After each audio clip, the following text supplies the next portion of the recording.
second one was that, the operation itself, as it was supposed to have unfolded on 9/11, this is the official case, required an exceptional degree of discipline, close timing, and coordination. And pulling off something like that put a strain on any special operations force in the world, especially when the people executing it trained for a year knowing that success meant 100% fatalities for them. I simply couldn't believe that bin Laden's people had the skills and discipline to pull off something like that. Even reports of them running around flight schools and such, almost like loose cannon, ran up red flags. Almost. They were running around. They were partying nonstop. Oh, hey, I was seeing girls, everything. Well, I understand that, Kevin, but remember, this was 2001, right after the attacks. Right. And what I asked was, why do such semi-bizarre things here when the same thing could be done less visibly in dozens of other countries with much less risk of discovery? Right.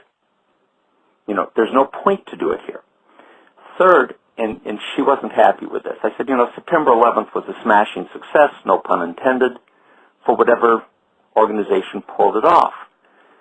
Yet, as far as I could tell, and this was late September, early November, no one had taken credit or responsibility for the attacks. Bin Laden sidestepped it himself openly. And while he and others may have done so in the hope that we wouldn't attack their bases, that evasiveness was pointless now that our attacks were taking place. So, I said, this leads to the conclusion that the people who did plan the operation and execute it may not be the ones we are attacking, and that they are keeping silent so that we do not shift our delicate attention to them. But the last one, and this one intrigued me more than the others, it was one of those intangibles, was that martyrs, as those who conduct suicide missions invariably see themselves, are in short supply.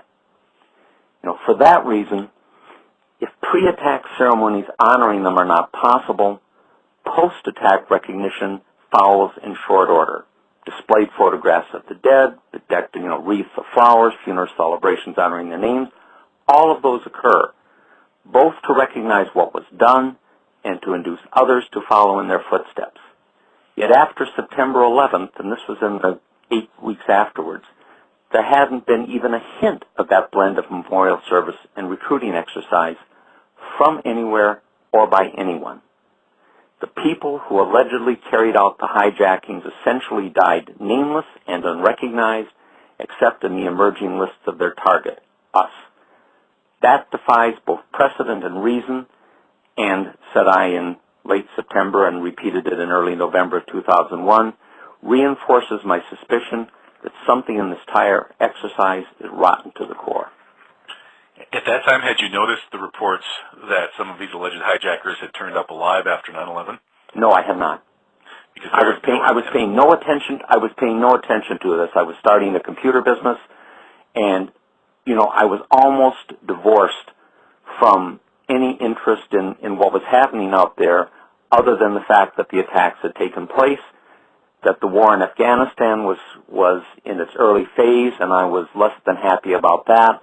And I became later even unhappier with the drumbeats to the war with Iraq, which just reinforced all of the suspicions I'd had earlier, but I just wasn't interested in it, and I wasn't writing in it. I really wasn't paying attention. I was not aware of reports that some of these people had turned up alive. I am now. I was not aware of things like the 9/11 Commission's report that a passport belonging to one of the hijackers inside one of the planes somehow managed to survive impact, explosion, fire, 80-story fall, ignore the winds around New York generally, ignore the winds generated by fires, and fall straight down to the base of the building. Right. Well, the black box is allegedly vaporized. Yeah, amazing. Isn't that something on it? I would have thought that, but I knew none of that. I've learned that. I've learned a great deal about that, Kevin, from a lot of sites, including yours, and I'm not stroking you, I'm just a reality. But I've gotten into this much more deeply, as 2009 unfolded and went into 2010. But the initial, my instincts, and I hate to say instincts. I was trained as a social scientist where you looked at empirical information, and the touchy-feely things were the sort of things that the art department and sociology did. But there was something about this right up front with just the little information that was available in the open press, and without going into any research on it, something just bothered me that they couldn't do it. I mean, their MO, the Al-Qaeda/other terrorist organization MO, was pack some explosives into a car or truck and drive it into something. Strap some explosives around your body and blow it up. And even forgetting WTC-7 for the moment, put that aside for the moment. It is a light order of magnitude to go from that type of a capability, if that's exactly what the capability can be called, to go from that type of a capability to the capability to coordinate a simultaneous four-plane hijacking and do it. Right. Yeah, the more you look at the details of, for example, the alleged hijackings, the stranger it gets with nobody squawking any hijack codes.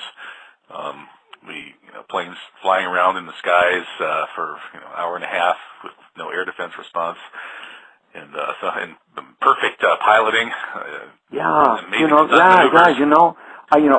not a pilot, and so when I talk about pilot, nor am I an engineer, so I'm hostage to a certain extent to the opinions and judgment of people I trust. But when I say that, I tell people always and always and always, that's not my expertise. I'm a strategy and policy guy. When you talk engineering and piloting, that's not mine. I have to depend upon others, and therefore I could be drawing the wrong inferences. But I've talked to several commercial pilots and fighter pilots, who do these neat little jet jobs. And I said, could you get into the cockpit of a 757 or a 747, a much larger aircraft, obviously, and comfortably fly it? And they sort of look at me. If you had no training other than, the sort of a flight school aircraft, the single-engine prop jobs, and the basic assessment is that with the autopilot on, you might look good.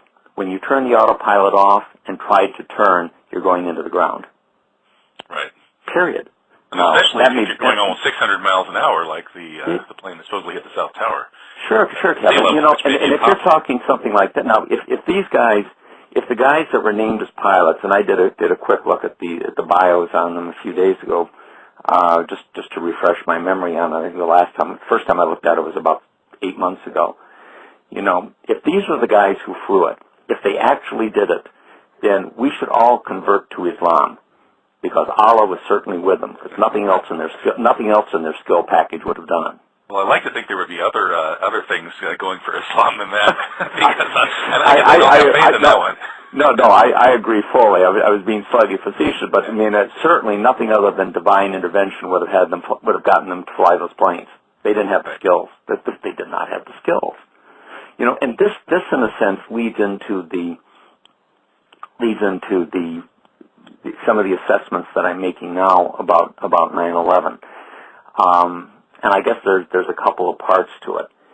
And one is that, people, that the basic government case, the official case, when you boil it down to its essence, is that 4 hijacker pilots flew 4 aircraft into 3 buildings and 1 crash site.